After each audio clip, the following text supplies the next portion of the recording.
Hello, everybody. Welcome. I'm Joanna Ramsdow. I'm a social worker from Counseling and Psychological Services at UM-Dearborn. And I'm Charlie Starkman. I am a staff psychologist and the outreach coordinator at CAPS, Counseling and Psychological Services.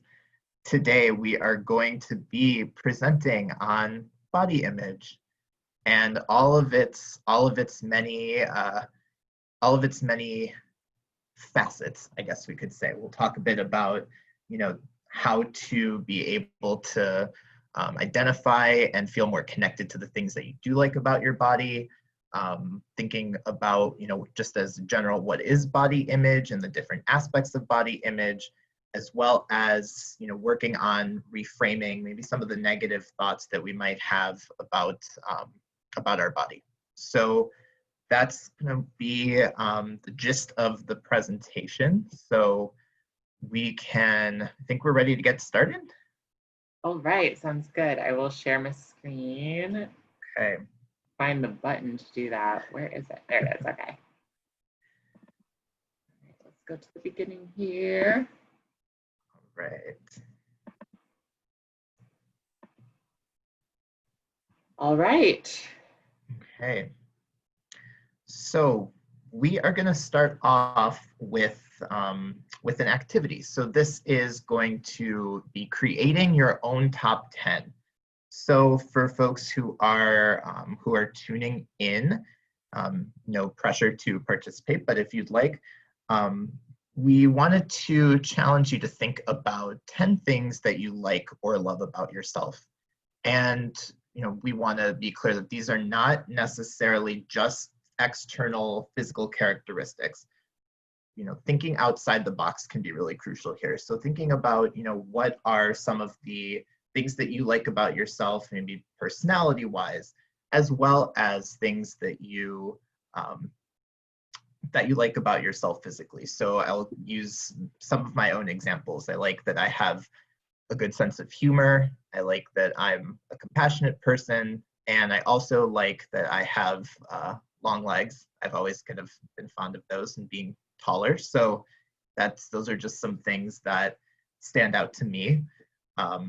And it might be easy to come up with things, and it also at the same time might be challenging.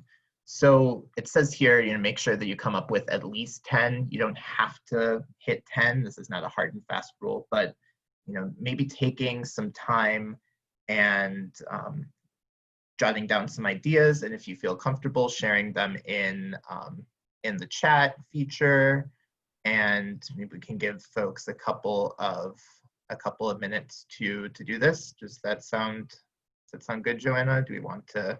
Yeah, for sure. Take a couple minutes, try to write these down. And I just want to acknowledge that sometimes it might feel really awkward to list things you like about yourself. Like, oh, is this really self-indulgent, or am I being like really, self-absorbed doing this?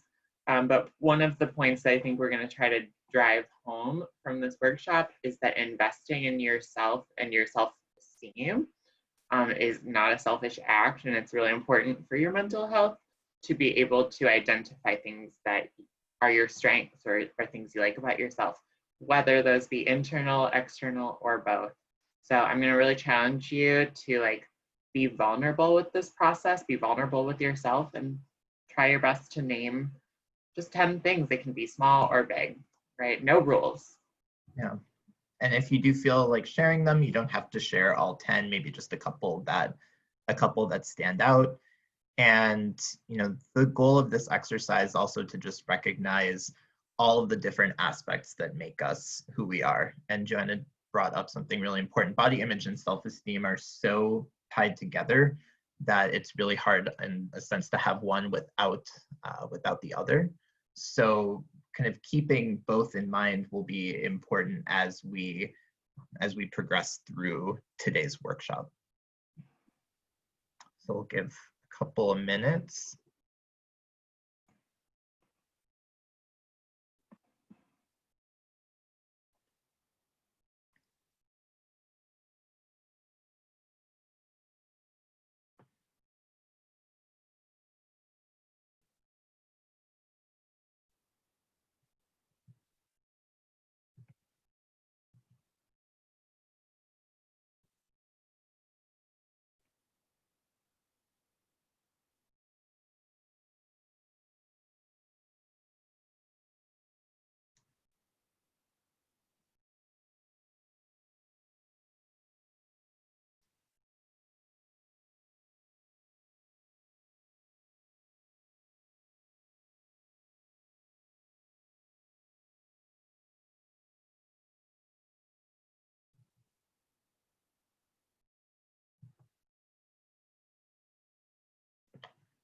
right.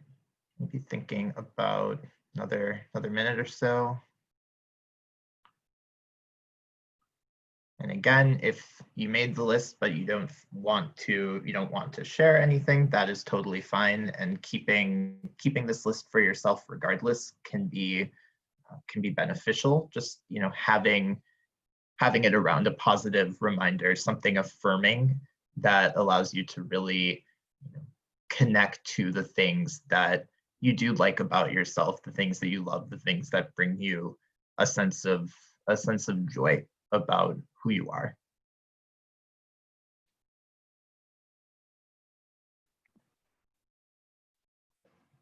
All right, and feel free to continue to make your list if you're still thinking. Yes. But shall we move to the next slide? Yeah, let's do it. Let's keep going. Right. All right. Oops. Sorry. So what is body image? So this is a very broad, it's a very broad topic, but the best way that I can describe body image is how you feel about your body.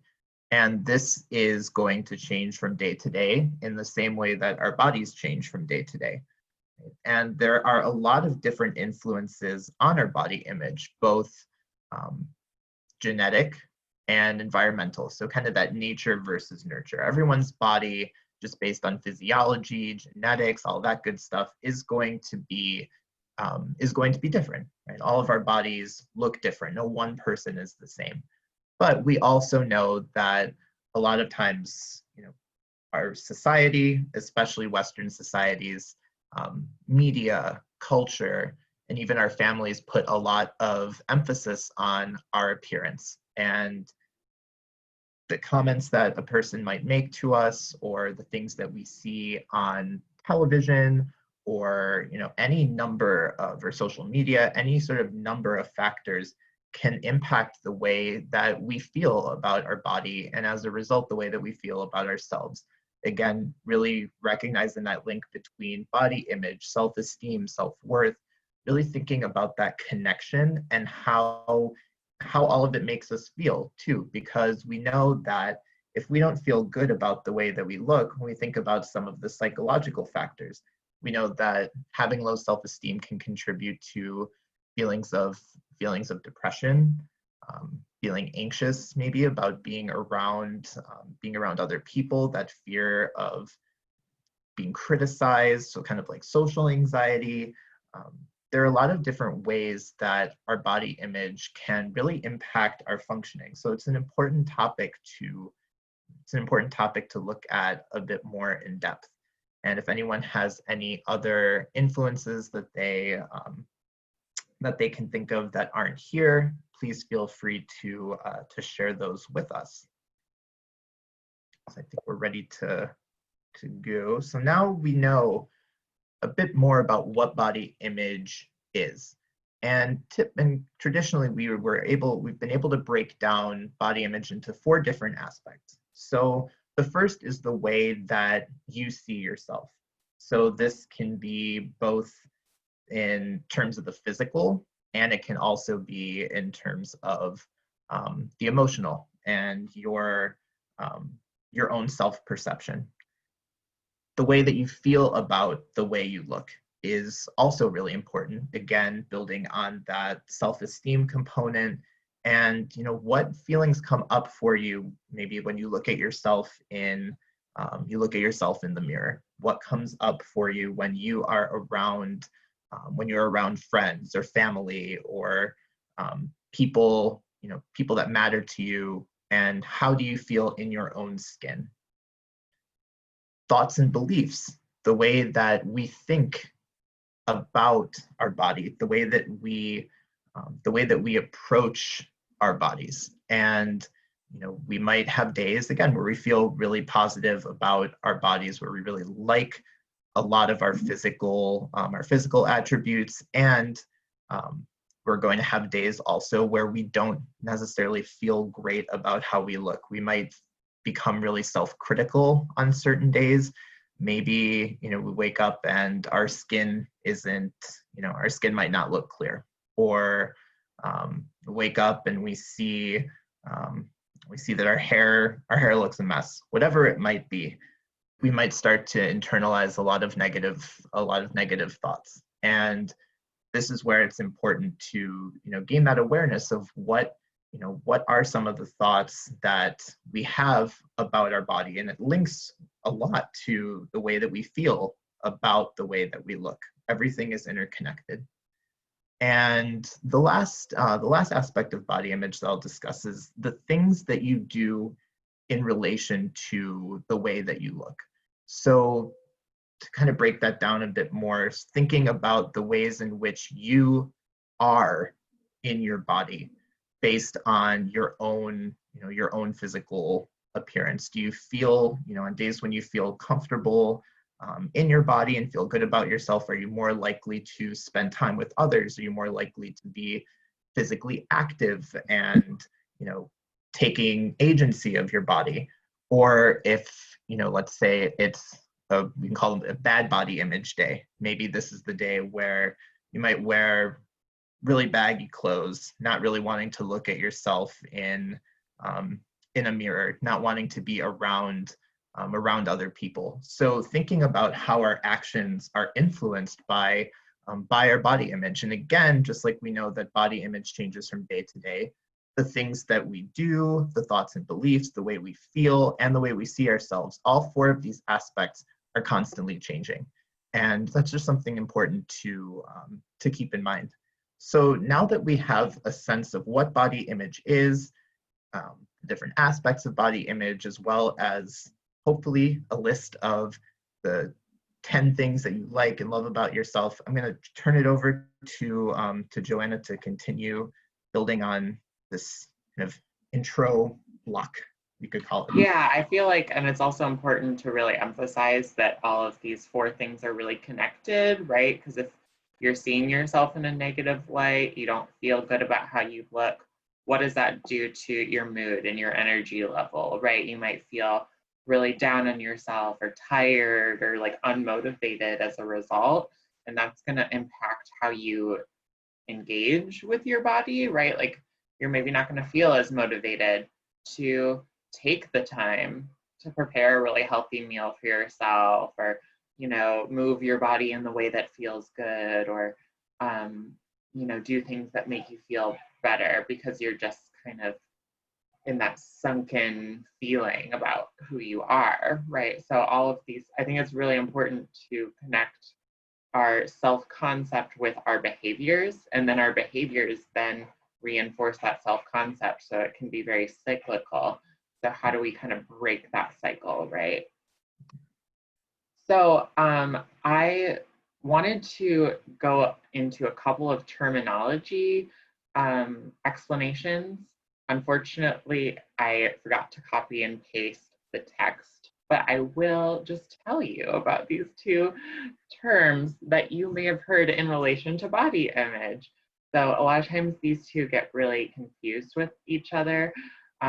People may have heard of body dysphoria as well as body dysmorphia. Very similar sounding words, but they relate to different things.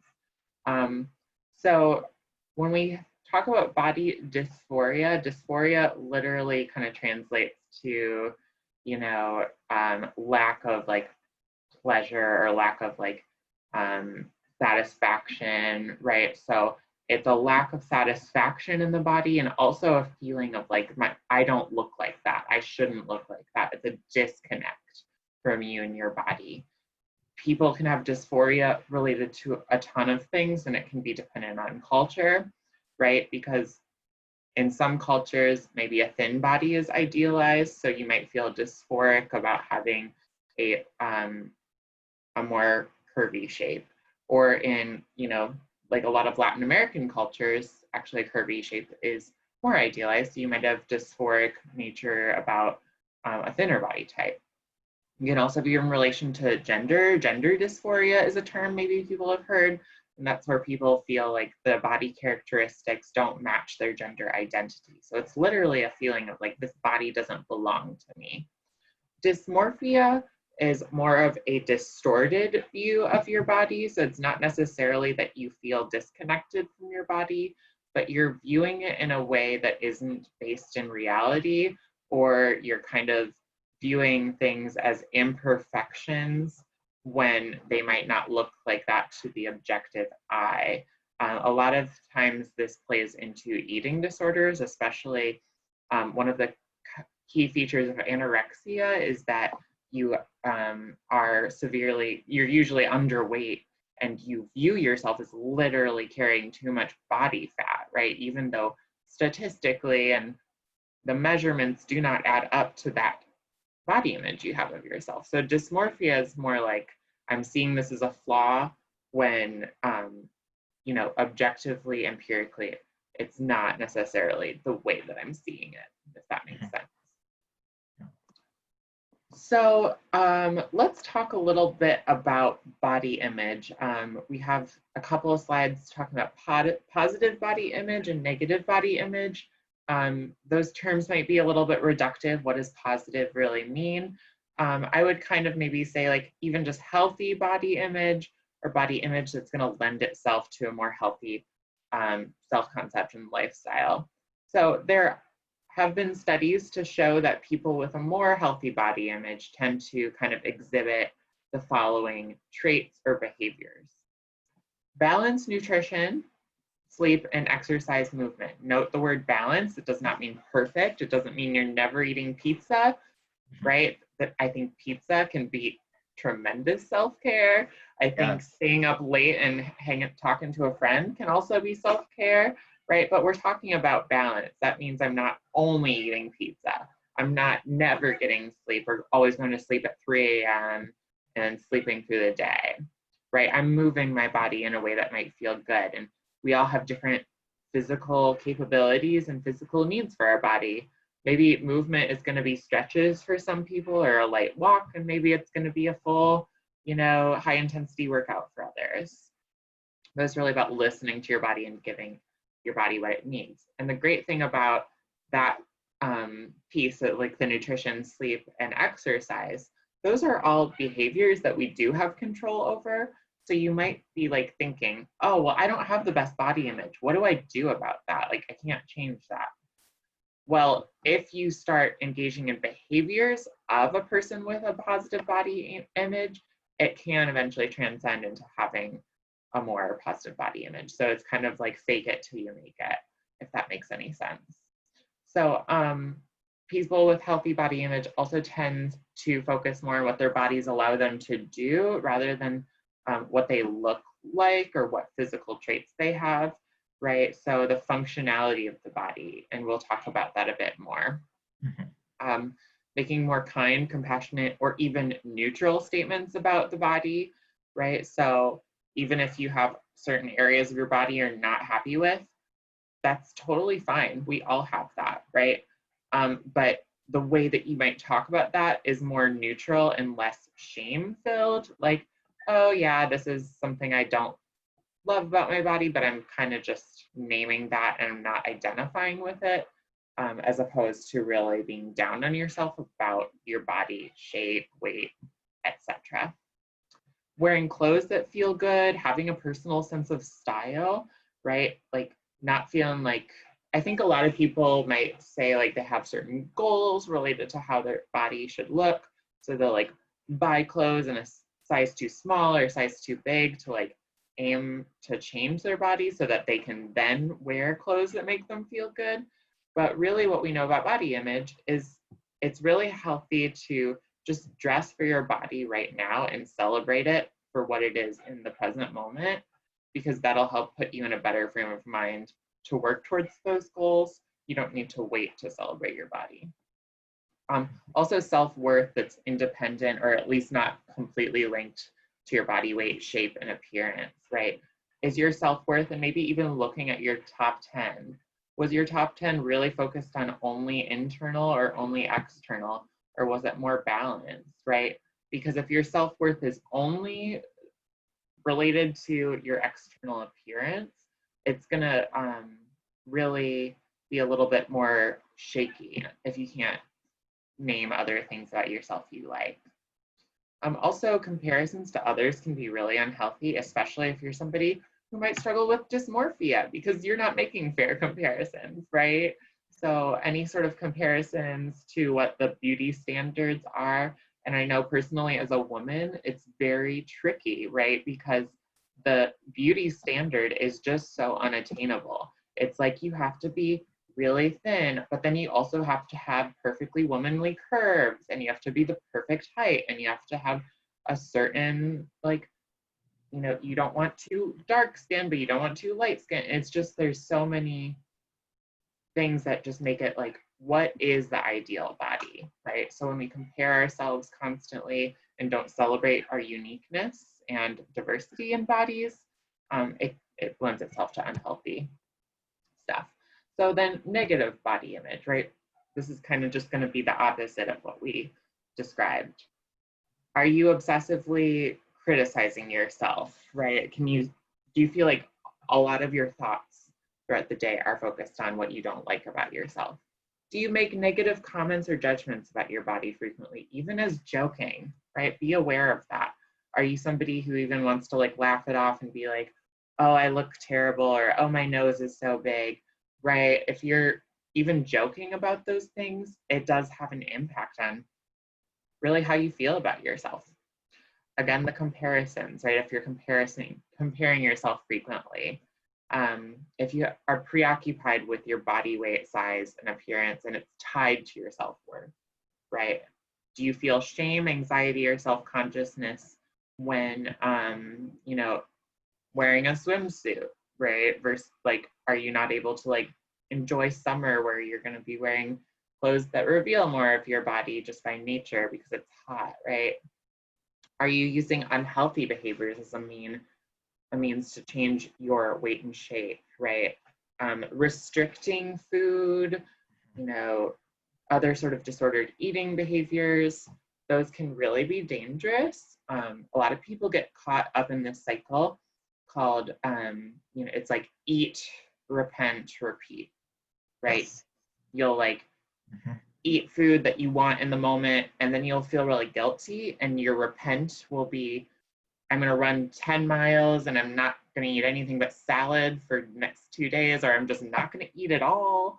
And then you're starving, right? And then you just crave, like, you just eat whatever you can get your hands on and you feel guilty again, and then you repent. And your body just doesn't get what it needs because you're in this cycle of just restriction and binging. So it's not really worth it.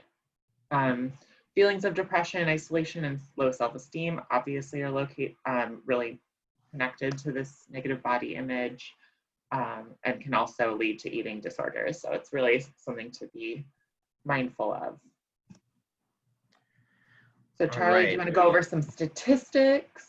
Sure, yes. So body image statistics. So we were able to find some statistics from studies done by NEDA, so that's the National Eating Disorders Association, on body image. So unsurprisingly, among women aged 18 to 30, about 70% of the women surveyed for this study don't like their bodies. And this high level of body image dissatisfaction, again, is probably not surprising, especially based on, again, not only the aspects of body image that were discussed, but also really thinking about just how these different factors, especially the cultural factors, the standards that we are often, and especially women and men too, but not necessarily to the same extent, are faced with in terms of having their body look a certain way. And Joanna brought up some really important facts about eating disorders. And again, not surprisingly, about half of women in the study reported using unhealthy behaviors to manipulate the way their body looks. So that might be through restricting their food intake. That might be through utilizing methods like laxatives, diuretics, self-induced vomiting, fasting, to try and use weight, regardless of whether or not these are effective methods, and they usually are not. But again, it's that feeling of needing to reduce the guilt and shame that comes from eating. And these behaviors are usually what, you know, their go-tos. And also 43% of men are dissatisfied with their bodies. So again, not necessarily, not as high, but also among men, it's important to remember that it's, you know, the dissatisfaction with their bodies is not necessarily about weight. A lot of times it is related more to muscularity and sort of attaining that kind of ideal male body and building muscle and, you know, looking more masculine as opposed to weight. Now, that's not saying that weight isn't a part of it, but we'll often see that it's geared more towards wanting to look more muscular, more masculine. And there are several influential factors that lead to development of poor body image. One is dieting, especially when this dieting starts early in life or a person is frequently on a diet. And what happens with dieting is that we put our bodies into a state of deprivation, and we can't sustain a deprived state for a very long period of time. And this is why not only are the 9 out of 10 on a diet usually unsuccessful, the vast majority will gain the weight back plus some, because they have put their body into a state of deprivation and the body is not able to tolerate or function in an effective way. And as a result, a person will consistently be in that cycle of never being happy with the way that they look. Social influence is also really important here, and really thinking about, you know, the relationships that we have with our friends, our peers, you know, especially those who place a high standard on looks, on what is going on externally. And as a result, we are naturally going to start to compare ourselves, especially if we're around those people frequently. And, you know, really recognizing the people that you're around and sometimes checking in with yourself, are these the healthiest folks for me, especially if there is a significant struggle with body image? Do we want to be around people who are consistently making negative comments, even about their own bodies, in our presence? Or do we want to surround ourselves with people who allow us to feel good about the way that we look and, you know, love us for who we are on the inside? Major life transitions, such as entering college, this is another really important one, especially when you're away from home for the first time. You have a lot of access to food, and no one is in as much control of your eating habits as opposed to when you're living at home. So we've often heard, you know, the freshman 15, all of those quips. But, you know, this is a time when the body is changing, and naturally these major transitions and kind of moving into the major loss or traumas can make a person feel very insecure in their own body. And especially traumas such as physical or sexual abuse can often precede the development of an eating disorder, specifically bulimia nervosa. And just like anorexia, a key part of the criteria for bulimia is poor body image. So recognizing how trauma can impact the way that we see ourselves. Family difficulties, sort of building again on that social influence. And I kind of even link it back to some clients I've worked with in the past, where a lot of struggles around food and dieting. Maybe the family is very appearance focused, and there was a pressure to look a certain way that led to an expectation to diet and really restrict food, and building an unhealthy relationship with one's body. The fear of failure and perfectionism are really important factors in terms of influencing poor body image.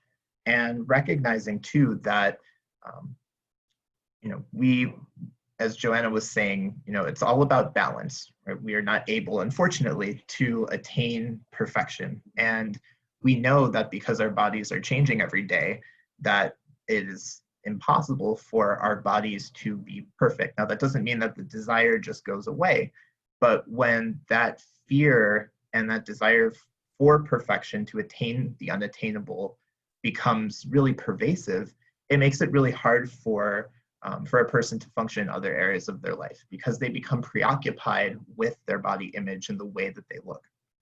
And we also want to be aware of the ways in which other psychiatric illnesses can impact the way that we feel about ourselves. Anxiety, OCD oftentimes links back to that dysmorphia aspect, becoming very fixated on any sort of small imperfections or flaws, whether real or perceived. Depression, again, not feeling, you're not feeling good about yourself.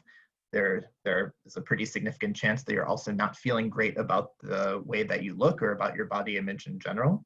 So, really thinking too about how body image is not something that just develops on its own. It is a combination of all sorts of different factors. All right. And as we move into the part of our presentation where we talk about improving body image, I'm gonna have everyone kind of think about this idea of unhelpful assumptions. So we listed some examples here. So if I can see the problem, then everyone else must be noticing it too. If people see how awful I look, they will be disgusted. If I relax, I'll drop my standards entirely. If I don't look perfect, others will reject me. And if I don't change my appearance, I will never be happy. So reading these, we can tell that these are most likely not going to be helpful for improving our body image and the way that we see ourselves, the way that we feel about ourselves. And maybe some of these assumptions stand out for you. Maybe you've made other unhealthy or unhelpful assumptions about your body. But one of the ways that is most effective in terms of really looking at these assumptions and reframing is asking yourself, where is this assumption coming from? So thinking about the factors that might have led to its development, where is it stemming from? And why is it still here? What's keeping it around? What are the perpetuating factors that keep it really in the forefront of our minds and in our lives? And also thinking about, how is this assumption impacting me? In all the different areas of my life, how is my functioning being affected by this unhelpful assumption? Or in most cases, we usually have several unhelpful assumptions. So thinking about, how overall are these assumptions affecting our lives, the way that we feel about ourselves, and the factors that are keeping this unhelpful assumption or assumptions around.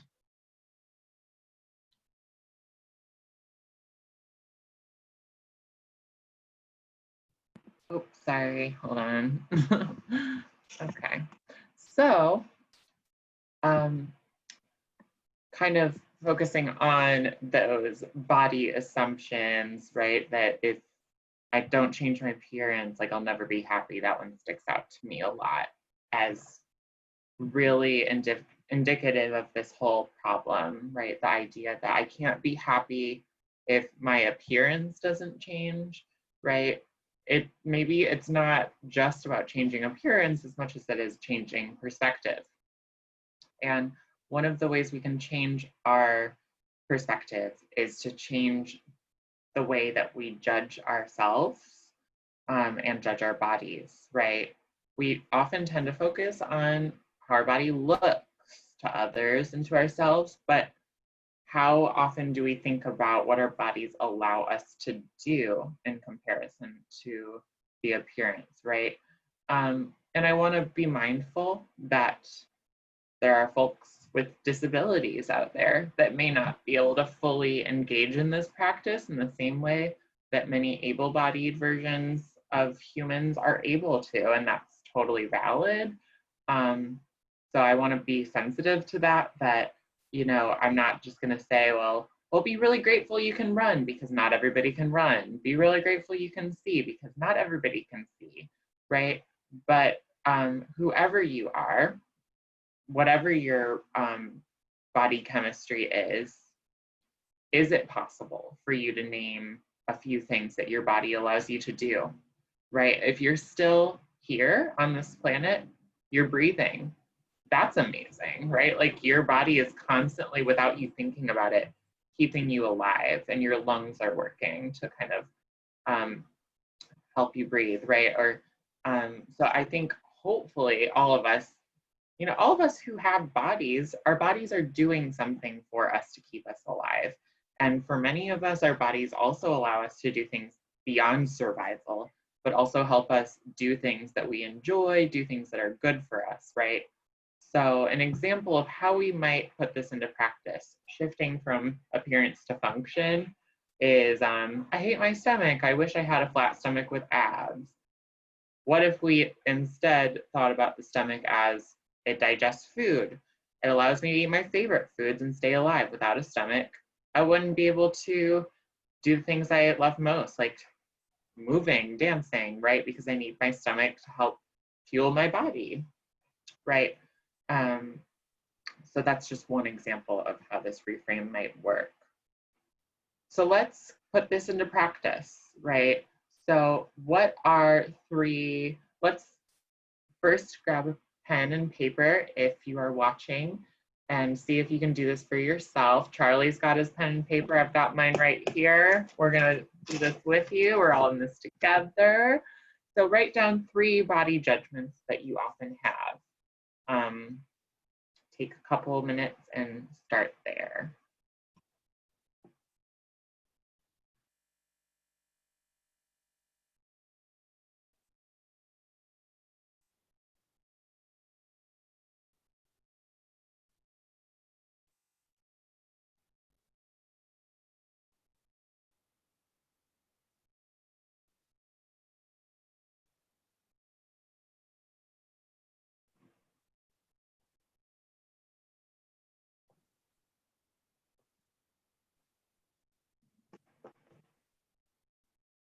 I don't know about y'all, but mine came to me right away.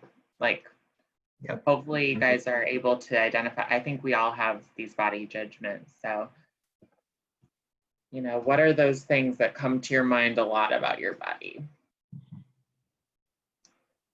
Give people a little bit more time. And once you have your body judgments, part 2 is going to be reframing them by focusing on the function of each of those body parts. What does that body part that you're feeling critical of allow you to do? So maybe even just starting with one, can you just do a reframe? So take some time to work on that.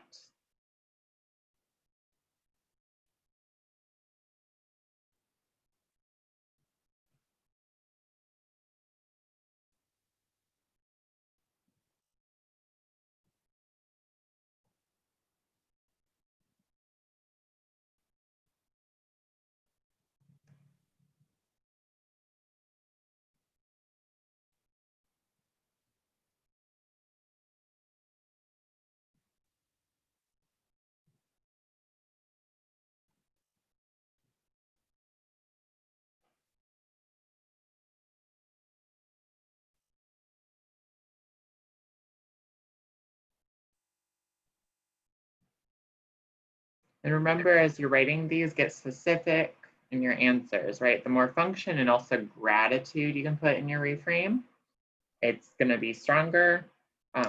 Gratitude, right? It's just about acknowledging something positive about your current situation. So hopefully people had time to at least try one reframe. I'll share one that I was working on.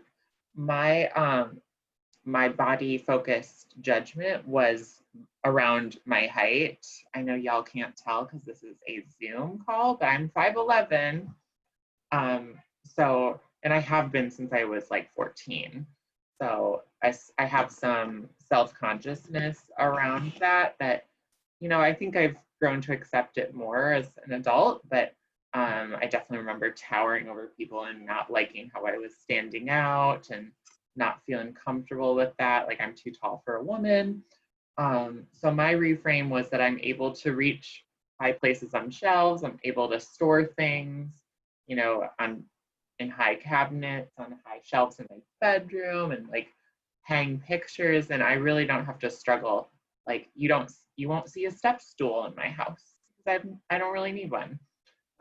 So that is kind of something I take for granted, but that my height allows me to do. And it's also helped me with athletics stuff, and helps me with, I can walk fast, and, it kind of, there's a lot that height allows me to do. So that was my reframe. Yeah, I had one, but the reframe is hard because I'm not 100% sure if it necessarily has like a specific function, but I've always felt like my nose is way too big. And I heard someone say once that if your nose is big, that means that you are able to smell things better. I don't know if that's necessarily true, but I've always noticed I do have a keen sense of smell, but I kind of look at it more in terms of, our nose is necessary for us to be able to breathe. Um, without a sense of smell, we miss out on a lot of, signals that the world around us is giving out, right? And also recognizing too that the nose is an important part of the face, right? And it makes me unique. It's a hard one, but that's one that kind of comes to mind. So Yeah, and I'm glad you brought that up, because even if it's not like a larger nose is connected to better sense of smell, a nose is still allowing you to smell, right? So if you're sitting here thinking, well, my body judgment is that I have, flabby arms. What's the benefit of having flabby arms? Well, you can talk about just the benefit of having arms. Right? Yes. Like, I'm able to reach things. I can grab things. I have a connection between hands and my torso. That is something I use every day, right? So it doesn't have to be necessarily connected to the judgment as much as the body part. All right, so hopefully people were able to try that. Feel free to put it in the chat if you found a cool reframe you want to share, and we would love to read that to the group. So, Charlie, is this your part? Sorry. No, that's okay. I can talk about it, and then we can, I know I was also going to talk about self-compassion, but maybe this can be sort of like us conversating, and we can sort of we can share them. Yeah, for sure, we can share it. Yeah. So we came up with some big and small ways to improve body image. And the first one is to surround yourself with people who make you feel good about your body and who you are. So the slide that I discussed about the influences that might lead to the development of poor body image, some of those social influences where people around us might make critical or negative judgmental critiques about their own bodies, maybe the bodies of other people that they know. And this is a really important step to take to consider, are the people that I'm surrounding myself with making me feel good about myself, just on a very basic level? Are they valuing me for more than just my physical appearance and my body? Do they recognize all the other things that I bring to the table? The personality traits that I possess that I really like about myself, my kindness, my generosity, my compassion, really thinking about who we want to be around, who's going to help us be the best version of ourselves that we can be. The second, replacing those negative thoughts with reframed, helpful, and balanced thoughts. So this has really been a theme of our workshop so far, is really recognizing the power of reframing and recognizing that the more that we're able to, recognize, okay, this thought is maybe not the most beneficial for me in this moment, that the more helpful our thoughts are, the more that is going to decrease our emotional suffering. And that's not to say that we're not going to experience emotional challenges in our life. That's just part of life. But when we're able to practice and connect with really thinking about ourselves in a more balanced, positive, healthy light, it's going to allow us to feel more comfortable with ourselves, both internally and externally. And bringing it back to what we were talking about earlier with style, right? Wearing clothes that make you feel good and developing your own unique sense of style. I also think maybe referring back to the list you made, were there any things you liked about your appearance? Are there any things you like about your body? And are there certain things you can accentuate in your style? For example, like I like my long legs, so I like to wear like skinny jeans and, skirts, and, I like to focus on like funky pants and stuff like that. So instead of being like, how do I hide this part of my body I don't like with clothes? Maybe thinking like, how can I celebrate the parts of my body that I do enjoy with clothes and with style? And that includes makeup, hair, like, just like those little accessories and other touches that can kind of just make you feel a little bit more dressed up and like you're putting more effort into your style. Also doing nice things for your body and mind, self-care, meditation, bubble baths, get a massage. A little bit difficult with COVID, but I struggle with like back pain from sitting all day. So I just got a foam roller, and it's kind of a lot like getting a massage. Like you can look up videos on YouTube. So maybe something like that to take care of your body and just show your body that you are thankful for it. Mm-hmm. And then the last one is remind yourself often about the things you love and appreciate about yourself. Affirmations on your mirrors or in your car, on your phone. Sounds silly, but positive affirmations about yourself really can retrain some of those unhelpful thoughts we've been talking about and help you develop more positive self-talk and things of that nature. So. And being affirming and validating of your own experiences and your own perceptions of yourself is so powerful, especially if it feels at times like you're not getting that from the people around you. It really starts with us. And the more that we're able, even if it's just one thing, that we can start somewhere. I always try and emphasize that, whether it's with the people I work with or just even, when you have a down day and it's really hard to come up with those things, even just one thing that might pop up when you're able to really find that affirming, validating voice within yourself, that can be really positive too. Right. Well, I think that's all of our information for today. Was there another slide? Sorry, hold on. Was there a slide on self-compassion? Oh, self-compassion, I'm sorry. Yeah. Well, we'll wrap up just by briefly talking about self-compassion, because I think we've really kind of incorporated it into the slides anyway. But the definition of self-compassion, or at least one of the definitions that we've included here, is being warm and understanding towards ourselves when we suffer or feel inadequate, rather than ignoring our pain or flagellating ourselves with self-criticism. So to sum it up, basically, being able to really connect with ourselves, especially in the times when we are not feeling good about ourselves, as opposed to trying to ignore or push the pain that we're feeling away, or kind of beating ourselves down and over and over and over again with these self-critical messages and the unhelpful assumptions that we've been talking about, right? And sometimes, and again, self-compassion, linking back to self-esteem, body image, we included, self-compassion practice, such as the loving kindness meditation, Joanna did an entire workshop on it, I think a while back, which was really great.